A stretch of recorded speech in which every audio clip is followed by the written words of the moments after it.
Okay, let's unpack this.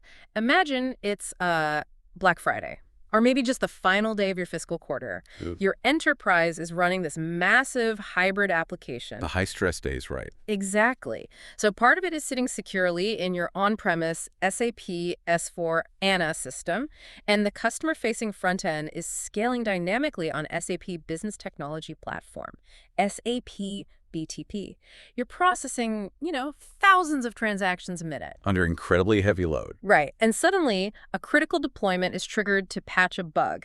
And the deployment succeeds in the cloud, but the corresponding backend transport fails on-premise. Oh, man. That's bad. It's awful. Your database is now completely out of sync with your application logic. The cloud front end is asking for data structures that the backend just hasn't implemented yet. And the API calls start timing out. The message queues back up. And because your logs are siloed across like 3 different environments, you are flying completely blind while the business essentially grinds to a halt. I mean, it is the absolute nightmare scenario for any cloud architect or operations lead.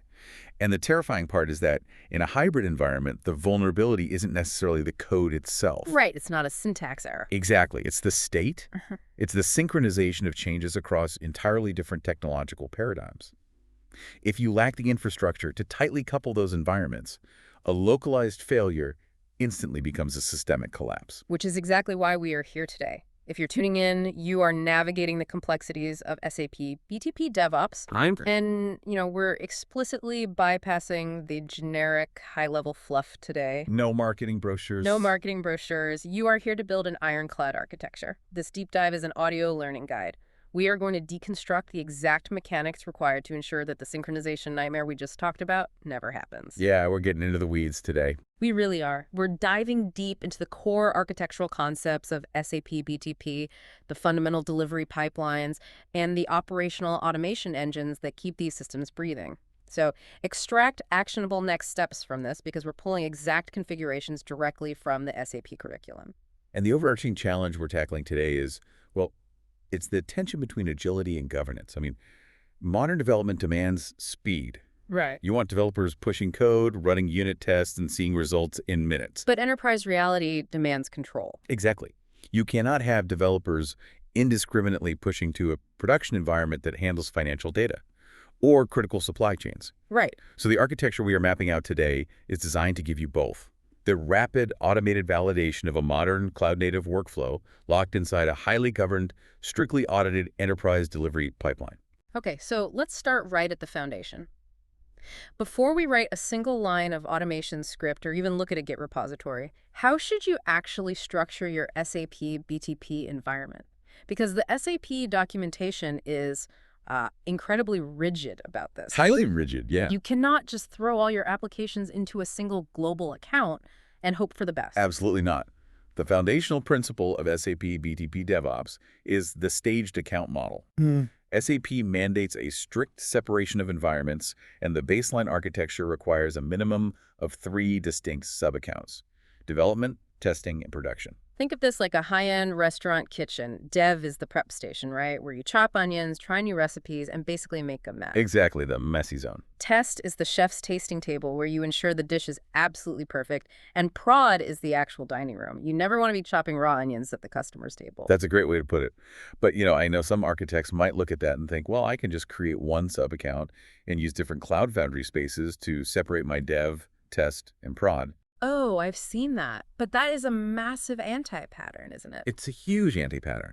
If we look at the underlying mechanics of BTP, spaces provide isolation for applications, sure, but they do not provide the necessary isolation for resources or quotas or network connections. Let's talk about the blast radius there. Right, let's look at the blast radius. If you put everything in one sub-account and rely purely on Cloud Foundry spaces or Kaima namespaces for isolation, you're sharing the exact same underlying entitlement pool. So if a developer deploys a rogue application in the dev space, and it suddenly consumes all the available HTON cloud memory, or it saturates the destination service API limits, your prod space crashes because the sub-account's quota is exhausted.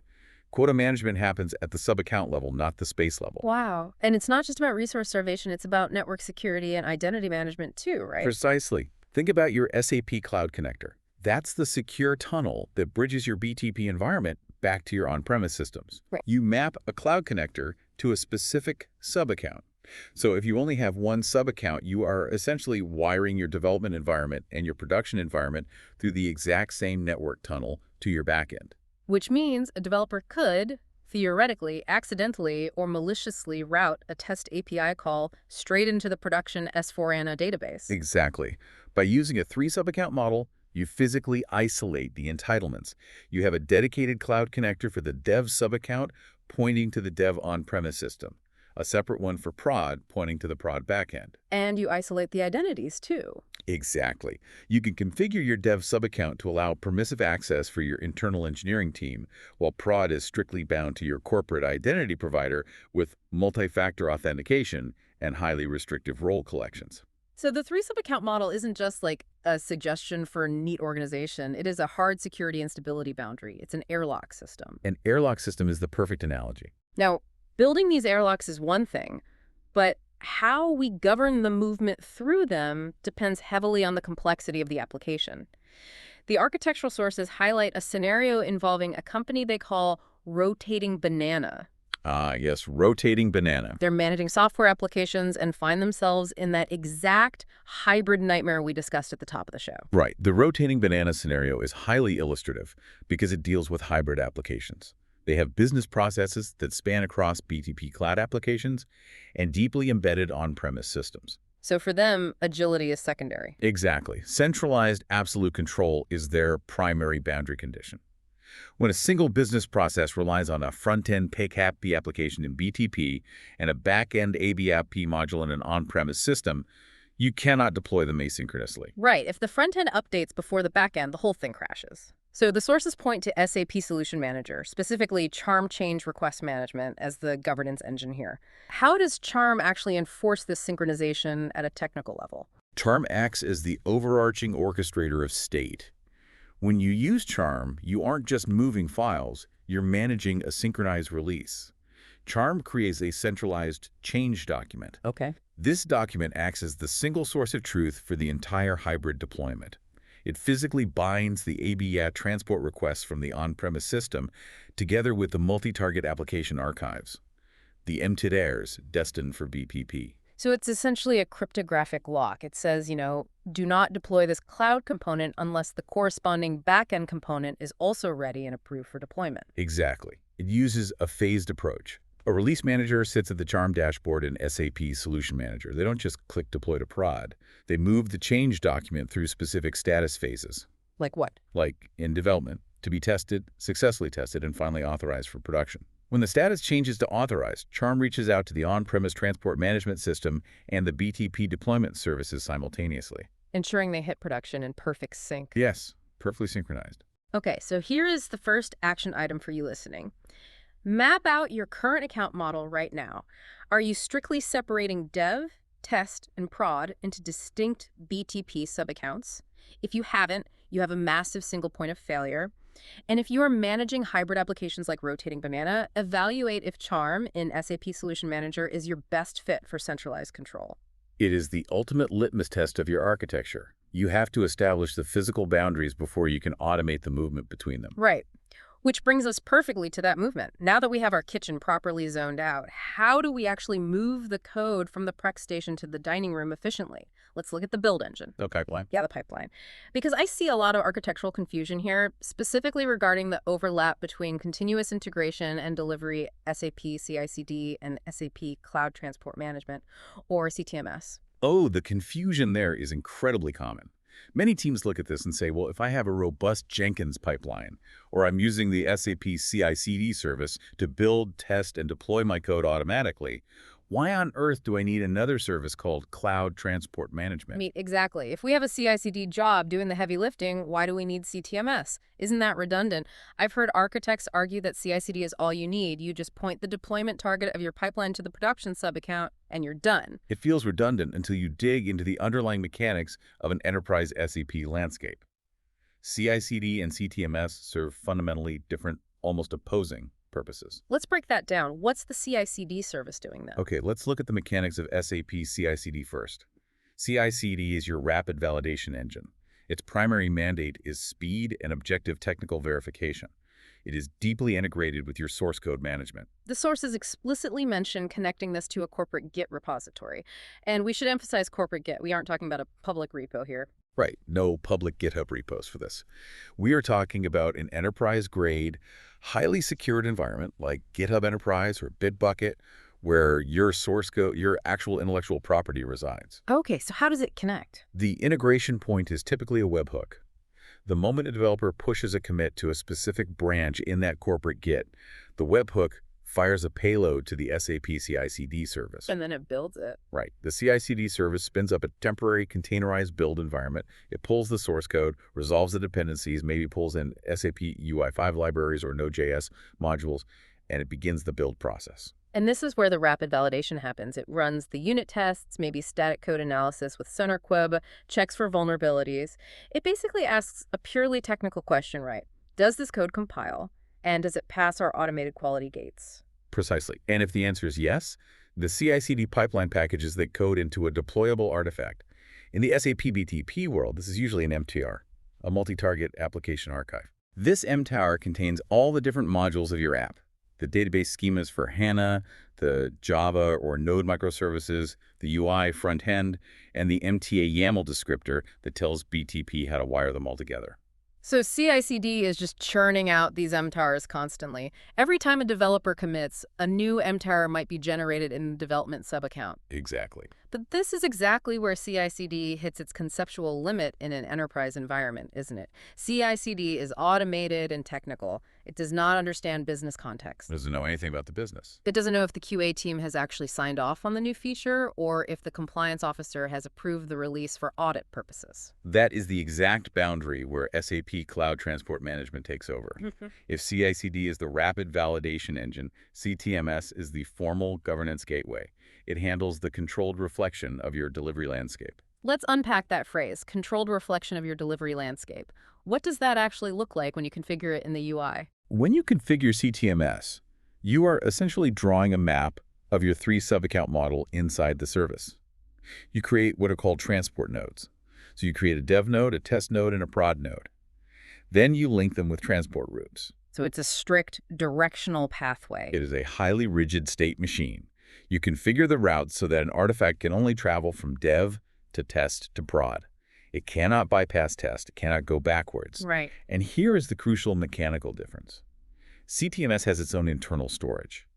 When the CI/CD pipeline finishes building that MTR and validating it technically, the final step of the pipeline doesn't deploy it to production. Okay. The final step is an API call to CTMS that uploads the MTR into the CTMS storage and attaches it to a formal transport request in the dev node. Oh, wow. This is a massive paradigm shift. The CI/CD pipeline totally relinquishes control. It hands the artifact over to the governance system. Exactly. The MTR is now sitting in the CTMS queue for the test environment. And it just sits there. It does not move automatically. It waits for a formal action. What kind of action? This action might require a specific user with a specific role collection, a QA lead, for example, to log into CTMS, review the transport request, look at the attached logs, and manually click import. Or if you are using Charm, like our rotating banana example, Charm is the entity that reaches out via API and triggers that import. Yes, and CTMS provides the audit trail. It records exactly who imported the MTR, at what timestamp, and into which subaccount. It ensures that the exact same binary artifact that was tested in the test subaccount is the exact same binary artifact that gets deployed to production. Because you aren't rebuilding, you're transporting the immutable archive. Exactly. Agility in the dev environment via CI/CD and strict control across the landscape via CTMS. You eliminate the risk of a CI/CD pipeline rebuilding the code differently between environments due to a changing external dependency. Okay, learner action item number 2. Navigate to the SAP CI/CD service UI right now. Connect your corporate Git and configure a basic job. Then configure SAP Cloud Transport Management to perfectly mirror your 3-tier sub-account landscape. Remember, you use CI/CD to build the bullet, but you use CTMS to authorize firing it. It is the only way to achieve compliance in a regulated enterprise landscape. So our code is building automatically and moving safely between environments. The accounts are isolated. The network tunnels are right. But what about the day-to-day operations? Day 2. Yeah, deploying is just day 1. What happens on day 2 or day 200? Applications crash, memory leaks happen, certificates expire. How do we automate the repetitive ops tasks so our team isn't working 24/7? This is where we shift our focus from delivery automation to operational automation. And the central engine for this within the SAP ecosystem is the SAP Automation Pilot. I am fascinated by the architecture of the automation pilot. The documentation describes it as a low-code, no-code automation engine, which, sometimes sounds like a marketing term for a simple macro recorder. All right, it can sound trivial. But under the hood, this is a highly robust serverless execution environment, isn't it? It is entirely serverless, and that is its core architectural advantage. In traditional operations, if you wanted a script to periodically check the health of an application and restart it, you had to provision a virtual machine. Oh, yeah. You'd install an OS, set up a cron job, manage the Python or Bash environment, and patch that server constantly. You essentially created more infrastructure just to manage your infrastructure. You added a maintenance burden to solve a maintenance problem. Exactly. SAP Automation Pilot eliminates that. It operates as a managed service on BTP. When a trigger occurs, it dynamically spins up an ephemeral execution context, runs your logic, and spins it down. That's incredibly efficient. It's designed for incredibly low latency, which is critical when you're dealing with system outages. And it uses catalogs of SAP-provided commands. Plus, it's built to handle highly concurrent workloads. It can trigger hundreds of automations simultaneously without any infrastructure scaling required from you. Okay, to utilize the serverless engine effectively, we really have to dissect how it structures logic. Because it doesn't just run raw bash scripts. It uses a very specific anatomical model for building automations. It does. The sources highlight several core concepts that act as the building blocks: commands, inputs, executors, and outputs. I want to get into the weeds of how a command is actually structured. Let's lay out the exact HTTP request via script exercise from the source text. That is a foundational example. It perfectly illustrates the state machine nature of the automation pilot. So that at the highest level, you have the command. The command is the wrapper. It is the definition of the operational task. Okay. In this case, the command is designed to make an HTTP request to a specific endpoint.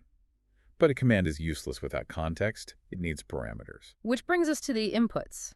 Or keys, right? Yes, inputs are defined by specific keys. They are the variables passed into the state machine. For our HTTP request via script command, the architecture dictates 3 critical input keys. Okay, action item 3 for the listeners. Here are the steps. Step 1, import the contents of the examples catalog into the SAP Automation Pilot tenant. Step 2, navigate to the HTTP request via script command. Step 3, define the inputs. Right. First, we define the method key, which dictates the HTTP verb. In this scenario, set it to GST. Second, define the URL key. Set it to https.eu10.autopilot.ondemand.com/health. And third, set the timeout key to 30. That timeout key is an incredibly important architectural detail. In distributed cloud systems, an endpoint might not fail immediately. It might just hang. Yeah, just infinite spinning. Exactly. And if your operational script hangs indefinitely waiting for a response, it consumes resources and prevents subsequent remediation steps from firing. By strictly enforcing a 30-second timeout, you are building resilience into the automation itself. Okay, so we have our wrapper and we have our inputs. Step 4, we need the actual engine block. Use a script executor to perform the HTTP call. Right, the executor is where the serverless processing actually happens. SAP Automation Pilot provides different types of executors. You might have a purely declarative HTTP executor, or, as in this scenario, a script executor. Okay. The script executor allows you to run small snippets of Node.js or Python. It takes the input keys we just defined, constructs the HTTP request programmatically within that secure ephemeral container, and fires it at the health endpoint. And once that executor finishes, it produces data. Step 5, you have to map the executor output values to the command output keys. Ensure it exposes status code, response body, and response header. Exactly. Why is this explicit mapping so critical? I mean, why not just dump the raw JSON output into a log and be done with it? Because operational automation is rarely a single step. It is a complex workflow of conditional logic. Step A makes the HTTP request. Step B needs to evaluate the results. Oh, I see. If Step A simply dumps a raw text blob, Step B has to run complex regex parsing to figure out what happened. By explicitly mapping the status code to a discrete output key, Step B can use simple deterministic logic. If status code equals 200, end flow. If status code equals 500, trigger restart command. That makes total sense. Notice how this command is designed to fail fast. That's a huge principle in the sources. Yes, fail fast is a fundamental tenet of robust system design. In a massive BTP environment, a silent failure is disastrous. If an automation script fails to authenticate against an endpoint but doesn't throw a structured error, the pipeline might assume the health check passed. And route traffic to a dead app. Exactly. By failing fast, by instantly throwing an exception the millisecond that 30-second timeout is breached, and emitting that failure in a structured format, the automation pilot allows the broader orchestration system to immediately reroute traffic or page an engineer. Now, running this HTTP request via script manually is useful for learning the mechanics, but operations require scheduling. How does this tie into Cloud Foundry? This introduces the SAP Job Scheduling service. Right. The SAP Job Scheduling service is basically the chronometer of the BTP environment. It lets you define and manage jobs, either one-time or recurring to, automate the execution of REST APIs for your cloud apps in the Cloud Foundry environment. So it doesn't run the code itself, it's just the trigger. Exactly. So if you have an app that generates temporary cache files every day, you expose a secure REST endpoint on your Cloud Foundry app to clear the cache. Then configure the job scheduling service to hit that endpoint every night at 2 a.m. Okay, building these commands manually is great for learning, but what if we could skip the manual mapping and have AI build the flow for us? This brings us to the GenAI Accelerator. This is one of the most significant architectural shifts in the SAP ecosystem. Building custom automation flows can be challenging for new users. Enter the Generative AI command generation feature in SAP Automation Pilot. It's like going from driving a manual transmission car where you're shifting every gear, mapping every input and output, to getting into a self-driving car where you just tell it the destination. It accelerates the engineering phase exponentially. You use simple prompts to create complete automation flows without code. The GenAI leverages its understanding of programming languages, JSON structures, and public APIs. Let's give the listener the exact steps for this action item. Running a GenAI ops flow. Step 1, enable the content generation assistant. Step 2, draft your prompt describing the scope of the desired automation flow, like recovering a Cloud Foundry application for our rotating banana scenario. Right. You wouldn't just say, fix my app. You would write, create an automation flow that makes an HTTP GET request to check the health of my Cloud Foundry app. If the status code is not 200, execute a command to restart the application via the Cloud Foundry API. And the LLM translates that intent into the automation pilot anatomy we just discussed. So step 3, review the generated command. It builds the entire state machine in seconds. Step 4, create the required input collections and reference them. And step 5, trigger the command and immediately go to the execution overview page to monitor its execution and review output. But I have to ask, is this actually safe? We are talking about ops commands. What if the GenAI hallucinates and generates a command that wipes a production database? Your alarm is completely justified.